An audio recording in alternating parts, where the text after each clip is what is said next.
I've spent the last 6 years doing marketing for B2B SaaS startups, and I've spent a lot of money. I've done a lot of campaigns.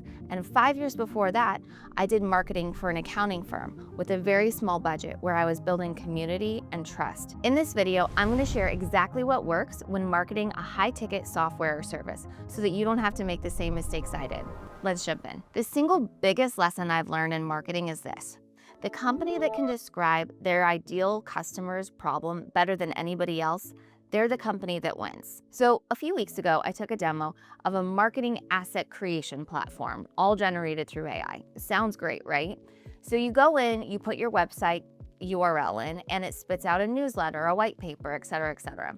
And it sounds amazing. What founder, what business owner doesn't want an easy button? Who is not looking for a way to just make life easier and faster for growing their business, right? So the problem is this. All you put in was the URL of the website. And the question is your website completely up to date? Probably not. Additionally, what you have on your website is external facing. It doesn't share the details of all of the strategy that goes in behind why you wrote the things you wrote. When you create any type of marketing asset, you have to go a lot deeper than surface level. Here's the product, I think you need it, right? You have to understand how your customer thinks, how they feel. Why do they want your product? What are the things that are causing them to need you? And so this product in and of itself, it's just an AI tool. The AI doesn't know any different. A lot of people use AI for their content, and it's okay. I do too. The problem is we need to make sure that we are feeding AI real strategy, real customer insights. Without that, your marketing is just gonna fall flat. I'm gonna show you an example so you see what I'm talking about. Okay, I wanna do a side-by-side comparison of these two emails and their outputs. So on the left here is this generic one. Hi, first name, thanks for downloading. How did it even know they downloaded anything? You're now part of a small group of accounting firm owners we work with who are done relying on referrals alone for growth. Okay, fine. It's not terrible, but not good. I still have to fill all of this stuff in. One thing worth flagging, most accounting firms we work with are surprised to learn X, Y, and Z. So I still have to do the work, or I'm actually surprised it's asking me to put this in. Normally it just kind of fills it in for you. Here's my version with completely trained on who my target audience is, what keeps them up at night, why they would need my product, what I even sell. It's super personal. And then above each one, it tells you like what I'm talking to each person about. Like I'm talking to them about control and anxiety. Here's what's true about you. Probably referrals built your firm. That's not a weakness. That's proof that people trust you enough to put their name behind you. So it's kind of like complimenting them. Here's what's also true. You can't turn referrals on when you need them. Super relevant. Over the next couple weeks, so then it tells you what we're going to talk about. And then let's move down to email 2. It tells you about the limitations. We're talking about control anxiety, opening into decision shame. You know the month I mean, the one where the phone doesn't ring, nobody refers anyone, and you start wondering if the last busy season was a fluke. You didn't do anything wrong, nothing changed about your work, but the pipeline went quiet anyway. Okay, that's like a story. That's very specific. Let's look at this one. Pick one today. Client firm name, come to us with a familiar problem, solid reputation, but growth was capped by referrals and word of mouth. In 90 days, and then I still have to fill in all of this work. Truly, normally it doesn't do this. Normally it just kind of fills in whatever you think, but it's so vague. This is specific, and this is only gonna happen when you give the right inputs to AI, and you actually have to know what you're doing. I just can't stress enough how important that human that element is when building anything, any type of communication. You're amplifying your work process. So if you take shortcuts, if you know actually nothing about your audience, this is the kind of results you're gonna get. And you don't want to put that out to everybody. So hope this helps. Okay, so here's something that most businesses don't want to admit. 97% of your audience has no interest or intent in buying your solution. They're just not in the market for it. So I like to think about marketing like this. Let's say you sell pizza and you make amazing pizza and you're out on the street selling your pizza. You walk up to somebody and say, hey, do you want to buy my pizza? It's really good. It's $10.99. It's a great deal. What are the chances that they're going to buy your pizza? Most likely pretty low. They don't trust you. They don't know you. They've never heard of you. Also, they're probably not hungry. How do you know they didn't just eat lunch? Is it 3 o'clock in the afternoon? Are they in a hurry? You don't have context, right? So a lot of times we start doing this in our marketing. We blast our message out there and we say, why aren't people buying my thing? Why is this not attractive? The thing is people just aren't in the market for it. So you need to think of a long-term solution for your marketing.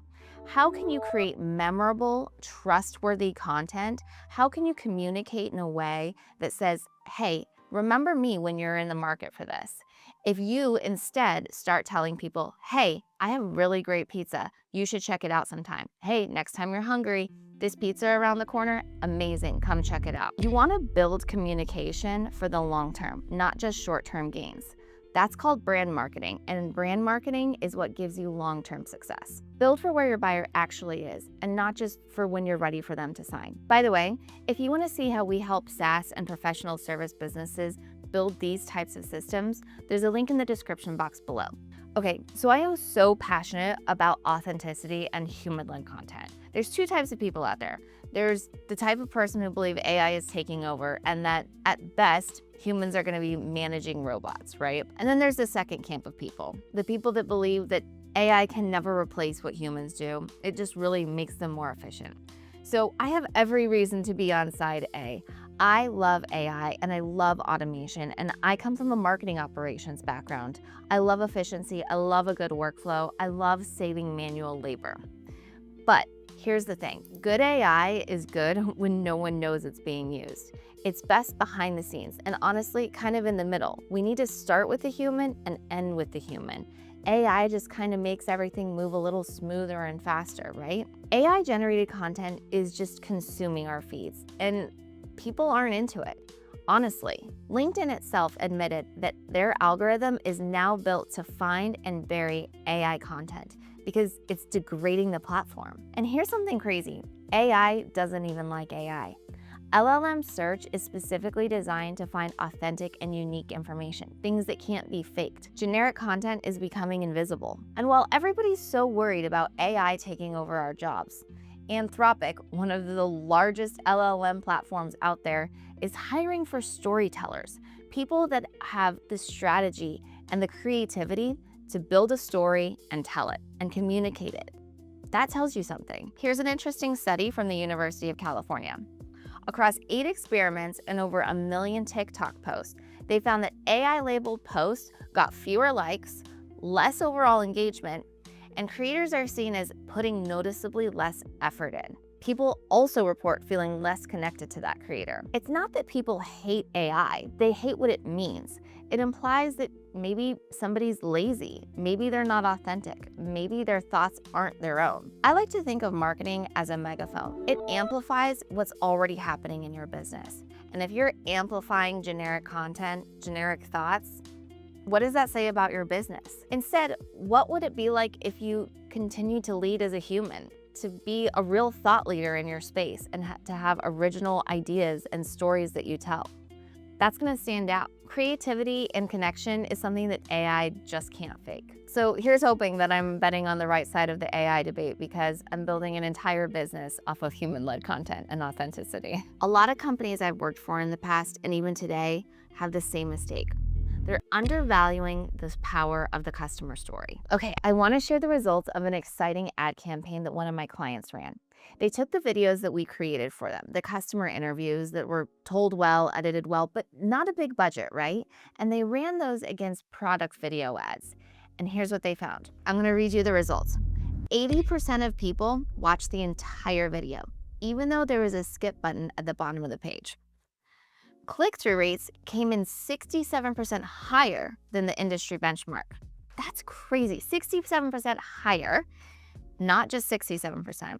And the cost per view dropped 60% from their previous ads. I mean, That's amazing, right? And here's the thing, D2C does this all the time. They do it exceptionally well. They have influencer campaigns, they collect reviews, and they share those customer stories.